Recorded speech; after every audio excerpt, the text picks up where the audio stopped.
প্রিয় দর্শক, আপনাকে স্বাগতম আমাদের রাজনৈতিক কথা চ্যানেলে। আবারও হাজির হলাম নতুন একটি ভিডিও নিয়ে। সম্পূর্ণ ভিডিওটি দেখে আপনার মূল্যবান মতামত কমেন্ট করে জানান। ধন্যবাদ।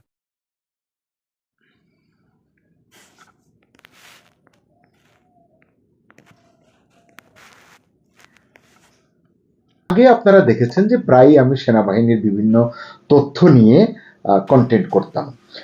এখন যেটা হয়েছে যে সেনাবাহিনীতে আমার যে 2-4 জন সোর্স ছিলেন সিনিয়র পর্যায়ে, তারা আসলে কেউ মুখ খুলতে চান না, পরিস্থিতির কারণে সেটি বুঝতে পারি। তারপরও আজকে অনেকদিন পরে একটি তথ্য পেলাম, কতটা সত্য এটি শতভাগ আমি নিশ্চয়তা দিতে পারবো না, কিন্তু যে বিষয়টি নিয়ে আলোচনা হয়েছে এরকম বিষয় নিয়ে এখন আলোচনা হওয়াটা অনেক নয়, এমনটা হতেই পারে, এবং সেরকম হলে বাংলাদেশের জন্যই আসলে মঙ্গল আমি মনে করি। সে কারণেই এটি নিয়ে কথা বলতে চাই। আমরা আমাদের মতো করে, নিজেদের মতো করে আসলে বিশ্লেষণটি করব। উপস্থাপিত তথ্যকে নিয়ে আমরা আমাদের বিচক্ষণতা দিয়ে, আমাদের মেধা দিয়ে, আমাদের যুক্তি দিয়ে আসলে এটিকে আমরা বিবেচনা করব। আপনাদেরকে সেভাবে বিবেচনা করতে আমি অনুরোধ করছি, তবে আমার কাছে গুরুত্বপূর্ণ মনে হয়েছে।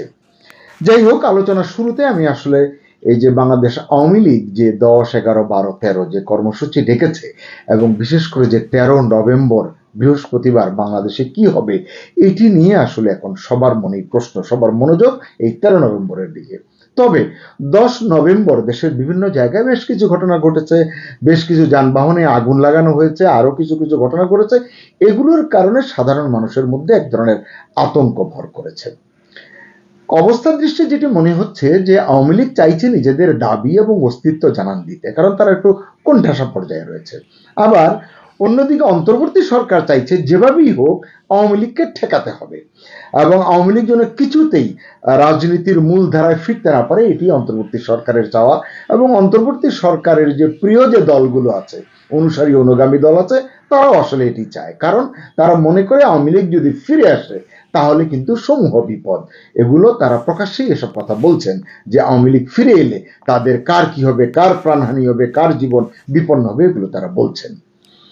আওয়ামী লীগের কর্মসূচি নিয়ে, মানে 10, 11, 12, 13 কর্মসূচি নিয়ে ফেসবুকে একটি স্ট্যাটাস দিয়েছেন প্রধান উপদেষ্টার প্রেস সচিব মোহাম্মদ শফিকুল আলম। তিনি সেখানে লিখেছেন যে নিষিদ্ধ রাজনৈতিক দল রাস্তায় নামলেই আইনের সর্বোচ্চ প্রয়োগ করা হবে। কোন ধরনের বিক্ষোভ করার যদি চেষ্টা করে আওয়ামী লীগ বা তার অঙ্গ সংগঠনের লোকেরা, আইন তার সর্বোচ্চ শক্তি প্রয়োগ করবে। এটি তো করছেই, আমরা দেখছি। ঝটিকা মিছিলে নামলেই ধরে নিয়ে যাওয়া হচ্ছে, জেলখানা ভর্তি করা হচ্ছে। এটি আর নতুন করে বলবার কি আছে জানি না। এদিকে 10 নভেম্বর যেটি বললাম যে রাজধানী সহ দেশের বিভিন্ন জায়গায় বেশ কয়েকটি বাসে আগুন দিয়েছে, বলা হচ্ছে দুর্বৃত্তরা আগুন দিয়েছে। কে বা কারা কি উদ্দেশ্যে আগুন দিয়েছে এটি আসলে পুলিশও স্পষ্ট করে এখনো পর্যন্ত বলতে পারছে না। এদিকে গত পরশু যে ককটেল বিস্ফোরণের ঘটনা ঘটেছিল তার সতর্কতার অংশ হিসেবে রাজধানীতে সব ধর্মীয় প্রতিষ্ঠান নিরাপত্তা জোরদার করেছে অন্তর্বর্তী সরকার। হঠাৎ এর মাঝখানে আবার ঢাকা মহানগর পুলিশের 5 অতিরিক্ত উপ পুলিশ কমিশনারকে বদলি করা হয়েছে। অনেকেই প্রশ্ন করেছেন যে এটা কি রুটিন বদলি, নাকি এর সঙ্গে আওয়ামী লীগের ঝটিকা মিছিল বা আন্দোলনের কোনো সংযোগ আছে? আসলে এর উত্তর আমার কাছে নেই। 13 নভেম্বরের সম্ভাব্য বিপদ আঁচ করে সুপ্রিম কোর্ট কম্পাউন্ড এবং আশপাশের সার্বিক নিরাপত্তা নিশ্চিতের স্বার্থে জাতীয় ঈদগাহ মাঠে বহিরাগতদের প্রবেশ নিষিদ্ধ ঘোষণা করেছে সুপ্রিম কোর্ট প্রশাসন। এতে কি হবে? এতে সুপ্রিম কোর্ট কম্পাউন্ড, আন্তর্জাতিক অপরাধ ট্রাইব্যুনাল, অ্যাটর্নি জেনারেলের কার্যালয়, সুপ্রিম কোর্ট বার অ্যাসোসিয়েশন ভবন এবং এই তৎসংলগ্ন যে এলাকা, সেগুলো নিরাপত্তার নিশ্চিত হবে বলে মনে করা হচ্ছে। আপনারা জানেন 13 তারিখে আন্তর্জাতিক অপরাধ ট্রাইব্যুনালে শেখ হাসিনার বিরুদ্ধে দায়ের হওয়া প্রথম মামলার রায়ের দিন তারিখ ঘোষণা করার কথা রয়েছে, এবং ওই দিনই রাজধানী ঢাকায় লকডাউন পালনের ডাক দিয়েছে আওয়ামী লীগ। তো 13 নভেম্বর হচ্ছে বৃহস্পতিবার, এর পরদিন হচ্ছে শুক্রবার, তারপর দিন শনিবার, দুদিনই সাপ্তাহিক ছুটি। তাই ধারণা করা হচ্ছে যে আগামী সপ্তাহের যে কোনো একদিন শেখ হাসিনার বিরুদ্ধে সাজা ঘোষণা হতে পারে। আবার এই প্রশ্নটি আলোচিত হচ্ছে, কি সাজা হতে পারে, কেমন সাজা হতে পারে, এটিও আসলে আগাম কিছু বলা যাচ্ছে না। তবে প্রসিকিউশনের যেসব কথা আমরা শুনেছি ইতিমধ্যে, তা থেকে ধারণা করা যাচ্ছে যে সর্বোচ্চ সাজাই হয়তো ঘোষণা করা হবে। এখন প্রশ্ন হলো, সর্বোচ্চ সাজা ঘোষণা করা হলে দেশে এর কি প্রতিক্রিয়া হতে পারে, কিংবা বিদেশেই বা এর কি প্রতিক্রিয়া হবে? মানবাধিকার কর্মীদের কেউ কেউ বলছেন, সর্বোচ্চ সাজা মানে যদি ফাঁসি বা মৃত্যুদণ্ডাদেশ হয়ে থাকে, তাহলে ইউনূস সরকার আন্তর্জাতিক মানবাধিকার সংস্থাগুলোর তীক্ষ্ণ সমালোচনার মুখে পড়বে। জানি না সরকার এটি বিবেচনায় রাখছে কিনা। একই সঙ্গে বিশ্বের বিভিন্ন প্রভাবশালী দেশ, মানে অনেকগুলো প্রভাবশালী দেশ যারা ক্যাপিটাল পানিশমেন্টের ঘোর বিরোধী, সেই দেশগুলো হয়তো বিষয়টিকে খুব একটা ভালোভাবে নেবে না, এমনটি মানবাধিকার কর্মীরা বলছেন। এতে হয়তো বিরূপ সমালোচনার মুখে পড়তে পারে ইউনূস সরকার। কিন্তু এরই মধ্যে যে কথাটি দিয়ে শুরু করেছিলাম, সেনাবাহিনীর অভ্যন্তরে নাকি একটি গোপন বৈঠক হয়েছে, এবং বলা হচ্ছে যে এবার ভার্চুয়াল বৈঠক। বেশ কয়েকজন সিনিয়র জেনারেল সেনাপ্রধান জেনারেল ওয়াকারুজ্জামানের সঙ্গে বৈঠক করেছেন, কথা বলেছেন। এটি আসলে সামগ্রিক ঘটনা প্রবাহে বিশাল পরিবর্তনের ইঙ্গিত বলে মনে করা হচ্ছে, বিশ্লেষকরা এমনটি বলছেন। আপনারা জানেন, আমরা জানি যে বাংলাদেশের রাজনীতির মাঠ এখন বেশ পিচ্ছিল, মানে টালমাটাল অবস্থা একটি। গত সপ্তাহে আমরা জেনেছি যে মাঠ থেকে অর্ধেক সেনা সদস্য যারা ম্যাজিস্ট্রেসি পাওয়ার নিয়ে মাঠে ছিলেন এতদিন, ব্যারাকে ফিরিয়ে নেওয়া হয়েছে। এরই মধ্যে আবার গুঞ্জন শোনা গেছে যে আগামী ডিসেম্বরের মধ্যে বাকি সেনা সদস্যদের নাকি ব্যারাকে ফিরিয়ে নেওয়া হবে।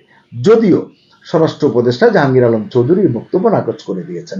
তিনি বলেছেন সেনা সদস্যরা থাকবেন, এবং যে নির্বাচনকে ঘিরে যে সহিংসতা বা আইন শৃঙ্খলার অবনতির বিষয়ে টেনশন করছে সাধারণ মানুষ, এটি নিয়ে আসলে টেনশনের কিছু নেই। স্বরাষ্ট্র উপদেষ্টা বলেছেন, আমরাও টেনশন করতে চাই না। কিন্তু এখন জোর আলোচনা যে হঠাৎ সেনাপ্রধান জেনারেল ওয়াকারের সঙ্গে এই কয়েকজন শীর্ষ জেনারেল কেন কথা বললেন, কি কথা বললেন তারা।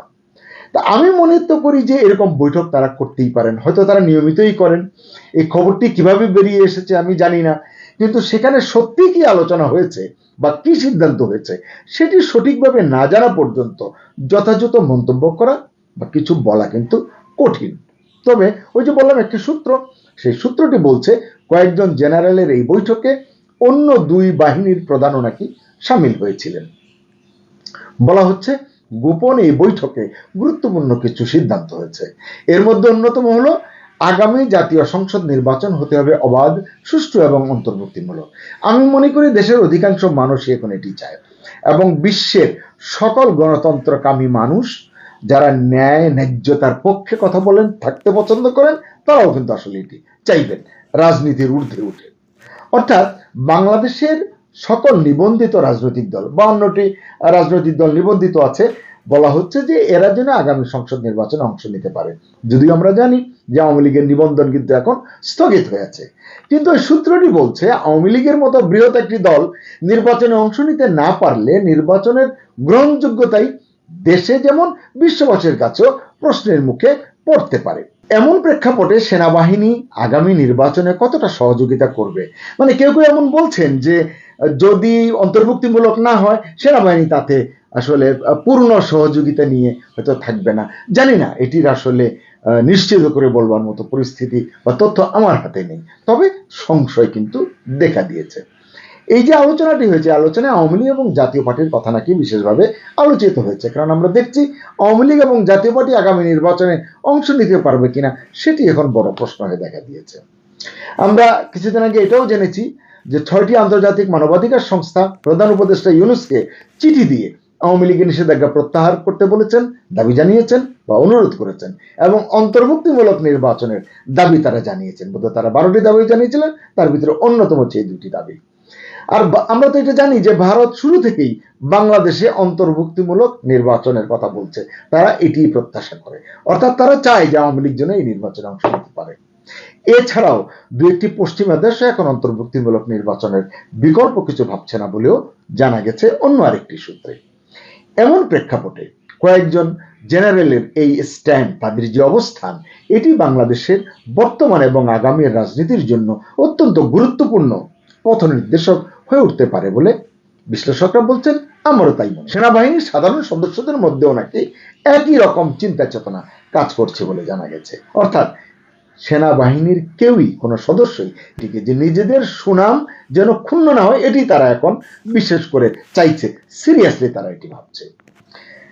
এতক্ষণ যা বললাম এই প্রাপ্ত তথ্য সঠিক হলে বলা যেতেই পারে কয়েকজন জেনারেলের এই বৈঠক বাংলাদেশের রাজনীতিতে নতুন টার্নিং পয়েন্ট হয়ে উঠতে যাচ্ছে। ওই বৈঠকে একজন লেফটেন্যান্ট জেনারেল নাকি বলেছেন, স্পষ্ট ভাষায় বলেছেন, একটি পাতানো বা প্রহসনের নির্বাচনে অর্থাৎ একটি অগ্রহণযোগ্য নির্বাচনের অংশ হতে চায় না বাংলাদেশ সেনাবাহিনী। এতে সেনাবাহিনীর যে চ্যালেঞ্জের মুখে পড়বে তাদের ভাবমূর্তি, এটি তারা কামনা করেন না, এটি তারা চান না। কারণ সত্যিকারের অন্তর্ভুক্তিমূলক নির্বাচন ছাড়া আন্তর্জাতিক প্রেসার মোকাবিলা করা সম্ভব হবে না। কারণ এটি আজ যেভাবে কথা হচ্ছে, নির্বাচনের পরে কিন্তু টোন পাল্টে যেতে সময় লাগবে না। আমরা এটি দেখেছি 2024-এর যে নির্বাচন করেছে আওয়ামী লীগ, এবং সেই নির্বাচনে পরে শপথ গ্রহণ অনুষ্ঠানে সবাই এসেছিল কূটনীতিকদের, সেই তারাই তো আমরা পরে দেখেছি যে সেই সরকার উৎখাতের পেছনে কাজ করেছে। অতএব এটি আসলে আজকে যেটি পার পেয়ে যাচ্ছি বলে মনে হচ্ছে, আগামী দিনে এটি পার নাও পাওয়া যেতে পারে, এটি কিন্তু সত্য।